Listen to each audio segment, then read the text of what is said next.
আসসালামু আলাইকুম এভরিওয়ান, কি অবস্থা সবার? আশা করি সবাই ভালো আছেন। বন্যা আসছে থেকে আমাদের এলাকায় সল জাল এরপর মাছ ধরার যে সামগ্রী আছে এই সামগ্রীগুলোর প্রচণ্ড পরিমাণে দাম রাখতেছে, যেটার বলার মতো না। যার কারণে আজকে সিদ্ধান্ত নিয়েছি যে আমরা এগুলো এখান থেকে কিনবো না, অন্য একটা জায়গা থেকে এগুলো আনবো, যার জন্য আজকে বের হয়েছি।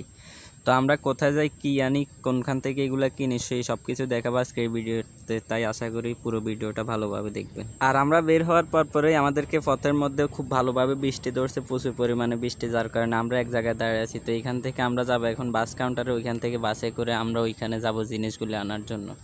তো বৃষ্টির মধ্যে ভিজে ভিজে আমরা চলে আসছি একটা রিক্সা নিয়ে বাস কাউন্টারে, এখানে দাঁড়ায় আছি বাসের জন্য। আর কী পরিমাণ বৃষ্টি হচ্ছে এটা তো আপনারা দেখতেই পাচ্ছেন।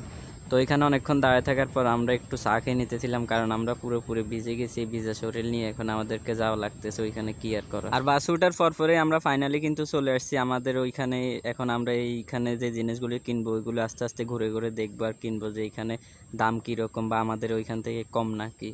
তো আমরা এখন হাঁটতেছি, আমরা সর্বপ্রথম বাজারের ভিতরে ঢুকবো, ঢুকে দেখবো যে এখানে কি কি আছে আর কি কি লাগবে। এখানে খুব সুন্দর ইলিশ মাছ দেখতেছি, যদি আমরা ইলিশ মাছের জন্য আসি না, যার কারণে এগুলো কিনবো না, নাইলে আমরা এখান থেকে কিছু ইলিশ মাছ কিনতাম। আর এইখানে সব কিছুই প্রচুর পরিমাণে আছে, যেটা মানুষের চাহিদা মতো তারা দিতেছে, যার কারণে মানুষেরও কোনো সমস্যা হতেছে না। তো আমরা এখন আসছি সল বাজারে, আমরা এখান থেকে একটা সল কিনবো, এরপর আমরা জাল কিনবো, আরও কি কি কিনবো সবগুলি আপনাদেরকে দেখাবো। আর এখানে খুব উন্নত মানের সল আছে, আপনারা চাইলে কিনতে পারেন। তো প্রচণ্ড পরিমাণে খিদে লাগছে, যার কারণে একটু আগে খাই নিতেছিলাম, কারণ পেট শান্তি তো দুনিয়া শান্তি, এই কারণে আগে খাওয়া তারপর যাই করি না। আর খাওয়া দাওয়ার পর এখন আমাদের গন্তব্য হচ্ছে জাল দোকানে, কারণ আমরা এখান থেকে কিছু জালও কিনবো, যার কারণে আমরা এখানে আসা। আর এখানে এত পরিমাণে জাল আছে যেটার বলার মতো না, আপনি যেই ধরনের জাল নিবেন ওই ধরনের জালে এখানে আছে। তো আমরা এখান থেকে কিছু জাল কিনে নিব, এরপর আমরা যাব আমাদের জুতা কেনার জন্য, কারণ এখন বর্ষাকালে ওই যে গামবোট জুতাগুলি আছে ওইগুলো কিনবো, কারণ আমাদের এলাকায় প্রচুর পরিমাণে কাদা আছে, যার কারণে আমরা এখান থেকে জুতাও কিনে নিব আজকে। তো এখানে অনেক ভালো ভালো মানের জুতা আছে, এখান থেকে আমরা অনেক 3 জোড়া জুতা কিনে নিয়েছিলাম আমাদের 3 জনের জন্য।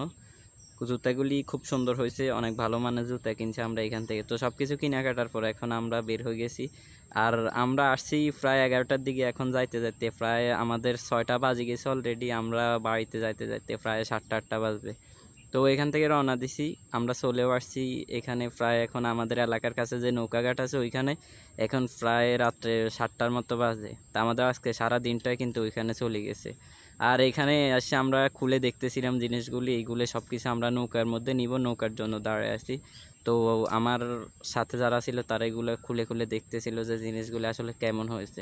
আর খুবই ভালো মানের জিনিস কিনছি আমরা, আপনারাও চাইলে এখান থেকে কিনতে পারেন। আর আমরা গেছিলাম হচ্ছে চৌমুনি, আপনাদেরকে বলে দিই চৌমুনি বাজার গেছিলাম, ওইখানে খুব ভালো ভালো মানের জিনিস পাওয়া যায় পাইকারি মূল্যে। তো আমরা ওইখান থেকে জিনিসগুলি কিনছি, এখন আমরা নৌকা করে যাচ্ছি বাড়ির উদ্দেশ্যে। তো সবাই ভালো থাকবেন, ধন্যবাদ।